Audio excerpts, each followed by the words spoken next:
प्रिय छात्रों, आज हम आपके लिए कक्षा 6 का अध्याय 3.5 जो भाजकता के नियमों पर आधारित है उन प्रश्नों को हल करते हैं। इसमें पहला प्रश्न दिया हुआ है, निम्नलिखित में से कौन से कथन सत्य हैं? कौन से कथन सत्य हैं और कौन सा कथन असत्य है? तो यहाँ देखिए, पहला नंबर दिया है, यदि कोई संख्या 3 से विभाज्य है तो वह संख्या 9 से भी विभाज्य होती है। यदि कोई संख्या 3 से विभाज्य है तो वह संख्या 9 से भी विभाज्य होगी।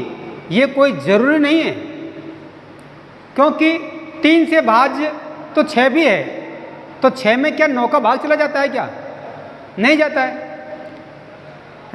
तो 3 से भाज्य तो 12 भी है, तो 12 में क्या 9 का भाग चला जाता है? नहीं जाता है। तो यदि कोई संख्या 3 से विभाज्य है तो वह संख्या 9 से भी विभाज्य होती है। ये वाक्य गलत है, यानी अर्थात असत्य है। क्या है? असत्य। इसी प्रकार इसमें दूसरा है, वो देखिए, यदि एक संख्या 9 से विभाज्य है तो वह संख्या 3 से भी अवश्य विभाज्य होगी। यदि वो कोई संख्या है वो 9 से विभाज्य है, तो 9 से विभाज्य है तो फैक्ट बात है कि वह संख्या 3 से भी विभाज्य होगी। यह वाक्य सत्य है। इसी प्रकार थर्ड, एक संख्या 18 से भी विभाज्य होती है। एक संख्या होती है वह 18 से भी विभाज्य होती है यदि वह संख्या 3 और 6 दोनों से विभाज्य हो। तो ये कोई जरूर नहीं है, 3 और 6 दोनों से विभाज्य है तो वह संख्या 18 से भी विभाज्य होती है। तो ये क्या है? असत्य है। इसी प्रकार प्रश्न नंबर इसी का चौथा, यदि एक संख्या 9 और 10 दोनों से विभाज्य हो। एक संख्या है जो 9 और 10 दोनों से विभाज्य हो तो वह संख्या 90 से भी विभाज्य होगी। बिल्कुल सही कथन है, क्योंकि संख्या 9 और 10 दोनों का लय से आता है 90, तो वह संख्या 90 में 90 का भाग चल जाता है। दूसरा, इससे बड़े लय से लोगे तो 180 आएगा, जिसमें 90 का भाग चल जाता है। दोनों से विभाज्य हो तो वह संख्या 90 से भी विभाज्य होगी। बिल्कुल सत्य कथन है। क्या है? सत्य। पांचवा, यदि दो संख्याएं सह अभाज्य हो। यदि दो संख्याएं सह अभाज्य का अभिप्राय होता है जिसका सार एक ही होता है, जिसका सार एक आता है। संख्या एक नहीं, केवल एक ही आएगा। सह अभाज्य हो तो इनमें से कम एक अवश्य ही अभाज्य संख्या होगी। ये कोई जरूरी नहीं है कि एक अभाज्य संख्या हो, दोनों भी अभाज्य जा सकती है, दोनों भी भाज्य जा सकती है। तो ये क्या है? असत्य बात है। कौन सा है? असत्य।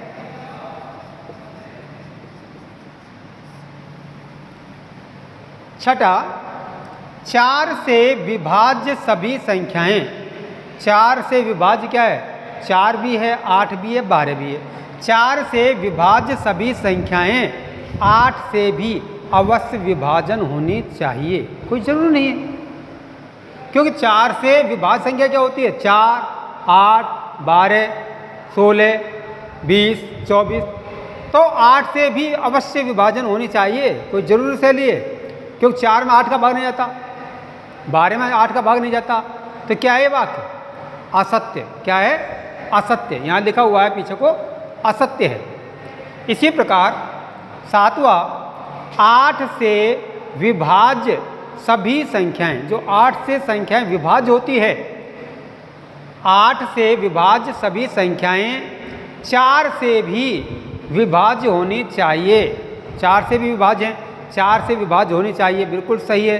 जो संख्या 8 से विभाज्य होंगी तो वह संख्या अवश्य रूप से 4 से भी विभाजित होगी। तो ये कथन है, बिल्कुल सत्य है, सत्य बात है।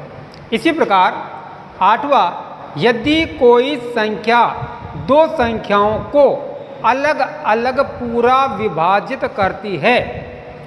यदि कोई संख्या दो संख्याओं को अलग अलग पूरा विभाजित करती है तो वह उनके योग को भी पूरा विभाजित करेगी।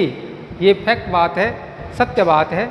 अगर दो संख्याओं को अलग अलग विभाजित करती है तो उनके योग को भी पूरा विभाजन करेगी। बिल्कुल सत्य है। यदि कोई संख्या दो संख्याओं के योग को पूरी तरह विभाजित करती है, यदि कोई संख्या दो संख्याओं के योग को पूरी तरह विभाजित करती है तो वह उन दोनों संख्याओं को अलग अलग भी विभाजित करेगी। ये कथन असत्य है। क्या है? असत्य। तो इनको आपको ध्यान से पढ़ना है। ध्यान से पढ़कर के कथन सत्य है उसमें आपको सत्य लिखना है, और जो कथन असत्य है उसको आप असत्य लिखेंगे। बिल्कुल विचारणीय प्रश्न होता है। प्रश्न यदि आपको एक बार समझ में नहीं आता है तो आप उसे पुनः पढ़ें और ध्यानपूर्वक पढ़ें, तब जाकर के आप उसका सही उत्तर दें। इसके बाद में प्रश्न नंबर आता है 2।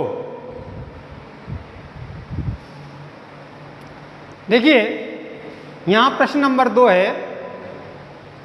यहाँ 60 के लिए दो भिन्न भिन्न गुणनखंड वृक्ष दिए हैं। इनमें अज्ञात संख्याएं लिखिए। अज्ञात संख्या यानी खाली जगह है, रिक्त स्थान है, या खाली जगह में प्रश्नवाचक चिन्ह लगा हुआ है, तो उसमें क्या संख्या आएगी? तो देखिए सबसे पहले यहाँ 60 का, ये 60 संख्या है। संख्या क्या है? 60 है। 60 का विभाजन किया हुआ है यहाँ पर। पहला खंड 6 और यहाँ 10। इन दोनों को गुणा करते हैं तो 6 दही 60 प्राप्त होता है। 6 दही 60 या 10 6 की 60 प्राप्त हो जाता है। ये 6 हो गया। अब 6 का फिर गुणनखंड किया है 2 और ये खाली जगह है। तो इस खाली जगह में क्या आएगा? जैसे आपने 6 गुणा 10 किया, 6 दही 60, ऐसे 2 गुणा कितना करें कि 6 आ जाए? 2 को किस संख्या से गुणा करें? तो जो कौन सी संख्या मैं कह रहा हूँ वो संख्या यहाँ लिखनी है जो आपको 6 प्राप्त हो जाए। 2 गुणा कितना करें कि 6 आ जाए? 2 3 6। तो यहाँ रिक्त स्थान में क्या आ जाएगा? 3। रिक्त स्थान में क्या आ जाएगा? 3 आ जाएगा। ये आपका भर जाएगा। फिर यहाँ 10 का खंड बनाया 5 और यहाँ खाली जगह में क्या आएगा? 10 को कितने से गुणा किया जाए? 5 को कितने से गुणा किया जाए कि 10 आ जाए?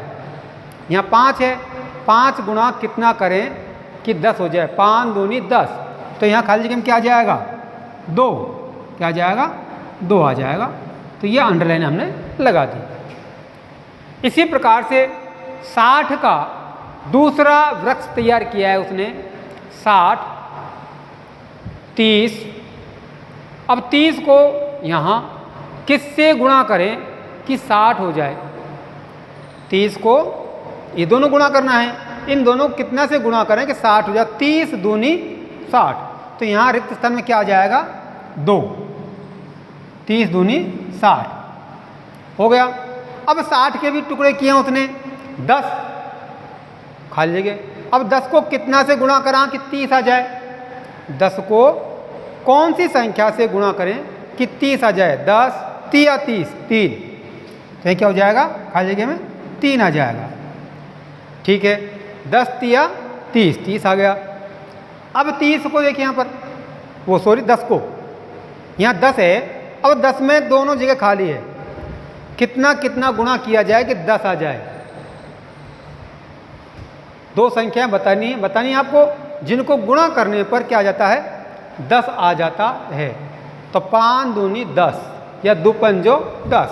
तो यहाँ 5 और यहाँ 2, 5 दूनी 10 या 2 पंजो 10, तो 5 और 2 इस रिक्त स्थान में भर जाएगा।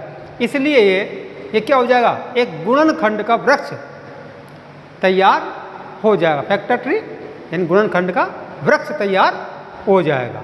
ठीक है, आपको ये समझ में आ गया होगा। यहाँ डिब्बे से बनाए हुए हैं, उनमें आपको भरना है। जैसे ये डिब्बा 60, 6 गुणा 10, 10 6 के 60, ये 6, एक में दे दिया हमको 2, तो दूसरे में क्या आएगा, 2 को कितना से गुणा करें कि 6 हो जाए, 2 3 6, तो 6 आ जाएगा। इस प्रकार से आपको एक गुणनखंड वृक्ष तैयार करना है। इसके बाद में देखिए प्रश्न नंबर 3। अब देखिए प्रश्न नंबर 3, एक भाज्य संख्या के अभाज्य गुणनखंड में किन गुणनखंडों को सम्मिलित नहीं किया जाता है। एक भाज्य संख्या के अभाज्य गुणनखंड में यदि कोई भी संख्या है उसका हम अभाज्य गुणनखंड करते हैं तो गुणनखंड में किन किन गुणनखंडों को सम्मिलित नहीं किया जाता है। तो उसका उत्तर होता है 1, यहाँ पे हिंदी में लिख लो, 1 व संख्या, 1 व संख्या स्वयं को, 1 व संख्या स्वयं को सम्मिलित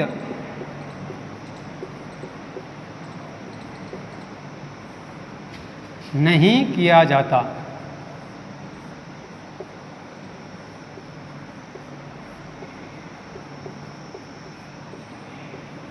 एक और संख्या स्वयं गुणनखंड में इनको सम्मिलित नहीं किया जाता है। न तो 1 आता है कभी और न ही संख्या स्वयं लिखी जाती है।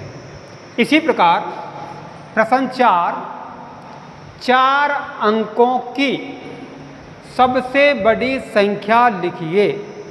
4 अंकों की सबसे बड़ी संख्या लिखिए और उसे अभाज्य गुणनखंड के रूप में व्यक्त कीजिए। तो हल 4 अंकों की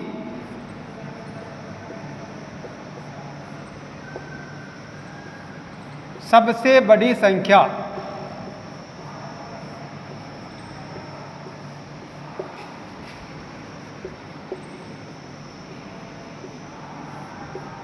तो 4 अंकों की सबसे बड़ी संख्या, जब जितने अंकों की पूछता है बड़ी से बड़ी संख्या पूछता है तो उतने हम 9 9 को रख देते हैं।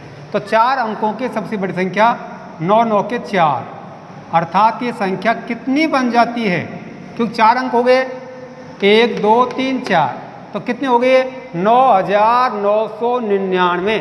तो 4 अंकों की सबसे बड़ी संख्या हो गई 9999। अब इसका आपको क्या करना है, अभाज्य गुणनखंड ज्ञात करना है। तो अभाज्य गुणनखंड कैसे करोगे, 9999 का अभाज्य गुणनखंड करते हैं। तो देखिए अंकों का योग 2 का भाग जाता नहीं है, 3 का भाग हम देखते हैं, 9 दूनी 18, 9 7 9 36, 36 3 का गुणज है तो 3 का भाग चला जाता है। 3 तिया 9, 3 तिया 9, 3 तिया 9, 3 तिया 9। फिर अंकों का योग 3 + 3 + 3 + 3, 3 चौको 12, अंकों का योग 12, 3 का गुणज है तो 3 का भाग चल जाता है। 3 एकम 3, 3 एकम 3, 3 एकम 3, 3 एकम 3। तो क्या हो गया, अब इस संख्या में यानी 1111 में 1 का भाग नहीं जाता, 2 का भी नहीं जाता, 3 का भी नहीं जाता, 4 का भाग नहीं जाता, 5 का भी नहीं जाता, 6 का भी नहीं जाता, 7 का भी नहीं जाता, 8 का भी नहीं जाता। अब बताओ यहाँ कितने का भाग जाएगा, तो हम देख के देखते हैं 11। सम और विषम अंकों का योग का अंतर 1 + 1 और 1 + 1। सम और विषम संख्याओं के योग का अंतर क्या है, 0 है। तो यहाँ 11 से विभाज्य संख्या 11, 11 एकम 11, 1 बार भाग गया, छोटी संख्या है एक, तो यहाँ भाग किस ऊपर, फिर एक और उतार लिया तो कितने हो गए 11, और 11 एकम 11। यहाँ हमारे पास में आ जाते हैं 101। 101 में अन्य किसी भी संख्या का भाग नहीं जाता है। 101 संख्या है जिसमें किसी भी संख्या का भाग नहीं जाता है। तो यहाँ देखिए अभाज्य गुणनखंड 9999 बराबर 3 गुणा 3 गुणा 11 गुणा 101, ये इसके अभाज्य गुणनखंड के रूप में व्यक्त किया जाएगा। 9999 का अभाज्य गुणनखंड क्या होता है, 3 गुणा 3 गुणा 11 गुणा 101। ठीक, इनको गुणन करने पर 9999 ही प्राप्त होगा।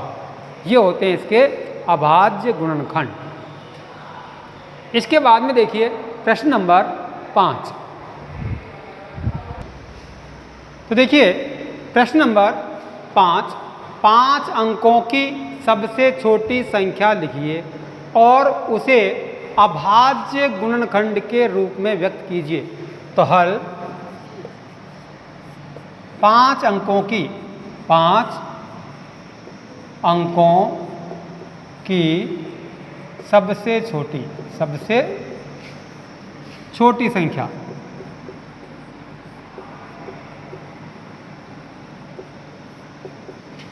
एक लगाओ और उसके पीछे 4 जीरो लगाओ, 1 2 3 4, अर्थात 10,000।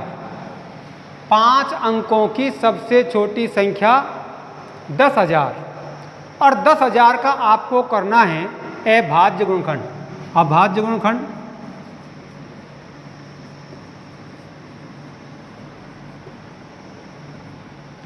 10,000 सबसे छोटी संख्या इकाई का अंक 0 है, 2 का भाग 2, 2 पंजो 10, 5,000, फिर 2 का भाग जाएगा, 2 दूनी 4, 2 पंजो 10, 2,500, फिर इकाई का अंक 0 है, 2 का भाग 2, 2 एकम 2, 2 दून 4, 2 पंजो 10, 1250, फिर इकाई का अंक क्या है 0, 2 का भाग 2, 2 छिक्की 12, 2 दूनी 4, 2 पंजो 10। अब देखिए 2 तक का भाग चले गया। अब 5 2 7, 7 और 6 13, तो इसमें किसका भाग जाएगा, 5 का देना है, क्योंकि इकाई का अंक क्या है इसमें 5, 5 का भाग देते हैं। 5 एकम 5, 5 दूनी 10, 5 25, फिर इसमें 5 का 5 दूनी 10, 5 25, फिर 5 का 5 25, 5 बार 5 में, फिर 5 का 1 बार। तो गुणज क्या होगा देखो इसका, 10,000 बराबर 2 गुणा 2 गुणा 2 गुणा 2 गुणा 1 2 3 4, तो 4 गुणा लिखे, फिर 4 ही कितने कितने के 5 5 के, 5 गुणा 5 गुणा 5 गुणा 5 बराबर 10,000। अब देखिए आप गुणा भी कर सकते हैं। 5 25, 25 पंजो 125, 125 पंजो 625, 625 दूनी 1250, 1250 दूनी 2,500, 2,500 दूनी 5,000 और 5,000 दूनी 10,000। तो यहाँ कितने हो गए आपके 10,000 हो गए। इस प्रकार से ये इसके क्या है, अभाज्य गुणनखंड के रूप में व्यक्त किया गया है। ठीक है, इसके अगले सवाल हम आपको नेक्स्ट वीडियो में दिखाएंगे। तब तक के लिए धन्यवाद।